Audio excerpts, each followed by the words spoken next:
Hello everybody, എല്ലാവർക്കും നമസ്കാരം. ഇന്നൊരു പുതിയ ഐറ്റവുമായിട്ടാണ് നമ്മളെത്തുന്നത്. ബീഫ് വിത്ത് കൂർക്ക മസാല. അതിനുവേണ്ടി നമ്മളൊരു 1/2 കിലോ ബീഫ്, 1 കിലോ കൂർക്ക ചിരണ്ടി റെഡിയാക്കി. പിന്നീട് അതിന് വേണ്ടത് ഒരു അരമുറി തേങ്ങ, 4 സവാള, ഒരു കുടം വെളുത്തുള്ളി, വേണ്ടത്ര ഇഞ്ചി. അപ്പോൾ ഇതെല്ലാം ഒന്ന് റെഡിയാക്കി എടുക്കാം. ആദ്യം നമുക്ക് ബീഫ് കുക്കറിനകത്തിട്ട് ഒന്ന് വേവിക്കണം. അതിനുശേഷം കൂർക്ക കഷ്ണങ്ങളാക്കി അതും കൂടെ അതിനകത്ത് ചേർത്ത് വേവിക്കുക. അതിനുശേഷം ഈ മസാല കൂട്ട് തയ്യാറാക്കി അത് യോജിപ്പിച്ച് കഴിയുമ്പം നമ്മുടെ അടിപൊളി ബീഫ് കൂർക്ക മസാല തയ്യാറാക്കും. Wait and see. അപ്പോൾ സുഹൃത്തുക്കളെ, നമ്മളുടെ ബീഫ് കൂർക്ക മസാല തയ്യാറാക്കാൻ പോവുകയാണ്. നമ്മളൊരു ഹാഫ് വേവാക്കി കുക്കറിനകത്ത് ഇറച്ചി ആദ്യം ഒന്ന് കുക്കറിലൊരു 4 വിസിലടിച്ചു. അതിനുശേഷം കൂർക്കയും കൂടെ ഇട്ട് ഒരു വിസിൽ കൂടെ അടിച്ച് ഒരു ഏകദേശം വേവാക്കിയിട്ടുണ്ട്. ഇനി അതിന് വേണ്ട സവാള അരിഞ്ഞു, ഇഞ്ചി, വെളുത്തുള്ളി, തേങ്ങാക്കൊത്ത്, കറിവേപ്പില. നമ്മൾ ആദ്യം ഒരു ഉരുളി വെച്ചിട്ട് അതിനാവശ്യമായ എണ്ണ ഒഴിച്ചു കൊടുക്കുക. അതിലേക്ക് കടുകിട്ട് കൊടുക്കുക. വളരെ സിമ്പിളായിട്ട് എത്രയും എളുപ്പം ഉണ്ടാക്കുന്ന ഒരു രീതിയാണ് നിങ്ങളോട് ഞാനിപ്പം വിശദീകരിക്കുന്നത്. എണ്ണ ചൂടായിട്ടുണ്ട്. അപ്പോൾ അതിലേക്ക് ആവശ്യത്തിനുള്ള കടുകിട്ടു. ആ കടുകൊന്ന് പൊട്ടിക്കഴിയുമ്പോൾ നമുക്ക് അതിനാവശ്യമായിട്ട് ഇഞ്ചിയും വെളുത്തുള്ളി അരിഞ്ഞ് വെച്ചേക്കുന്ന ഇഞ്ചിയും വെളുത്തുള്ളിക്ക് മുമ്പ് തേങ്ങാക്കൊത്താണ് ആദ്യം ഇടേണ്ടത്. തേങ്ങാക്കൊത്തൊന്ന് ചെറുതായിട്ട് മൂത്തതിന് ശേഷം ഇഞ്ചിയും വെളുത്തുള്ളി ഇടാം. തേങ്ങാക്കൊത്ത് ഒരു ശകലം കളറ് മാറുന്ന വരെ ഒന്ന് വറുത്തുകൊണ്ടിരിക്കണം. ഈ വെള്ള കളറ് മാറി ഒരു യെലോയിഷ് കളർ ആകുമ്പോഴത്തേക്കിന് തേങ്ങ മൂത്ത് കിട്ടും.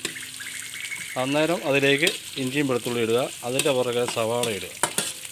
എല്ലാം ഒന്ന് നല്ലപോലെ വഴണ്ടതിന് ശേഷം നമുക്ക് ബാക്കി അതിന് വേണ്ട മസാല പൊടികൾ ചേർക്കാം.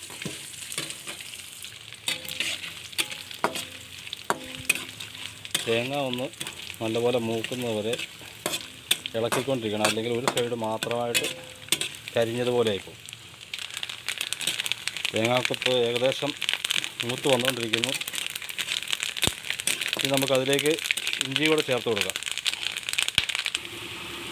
ഇഞ്ചിയും ഒന്ന് ശകലം നേരം ഒന്ന് ഇളക്കി അതിൻ്റെ ഒരു ചെറിയ മൂപ്പായി കഴിയുമ്പം സവാള ഇട്ട് കൊടുക്കാം.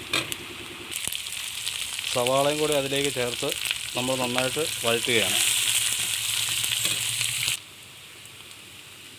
സവാള ഏകദേശം വഴന്നു വന്നുകൊണ്ടിരിക്കുകയാണ്. അപ്പോൾ നമുക്കതിലേക്ക് കറിവേപ്പിലയും കൂടി ആഡ് ചെയ്ത് കൊടുക്കാം.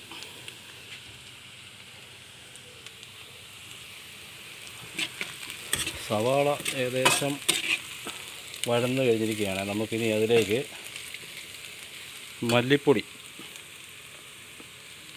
ശകലം മല്ലിപ്പൊടി ചേർക്കുന്നത് ഈ കറിക്ക് ചാറിനൊരു കൊഴുപ്പ് കിട്ടാൻ വേണ്ടി മല്ലിപ്പൊടി ഒരു ഇതുപോലത്തെ ചെറിയ സ്പൂണിന് ഒരു 3 സ്പൂണ്.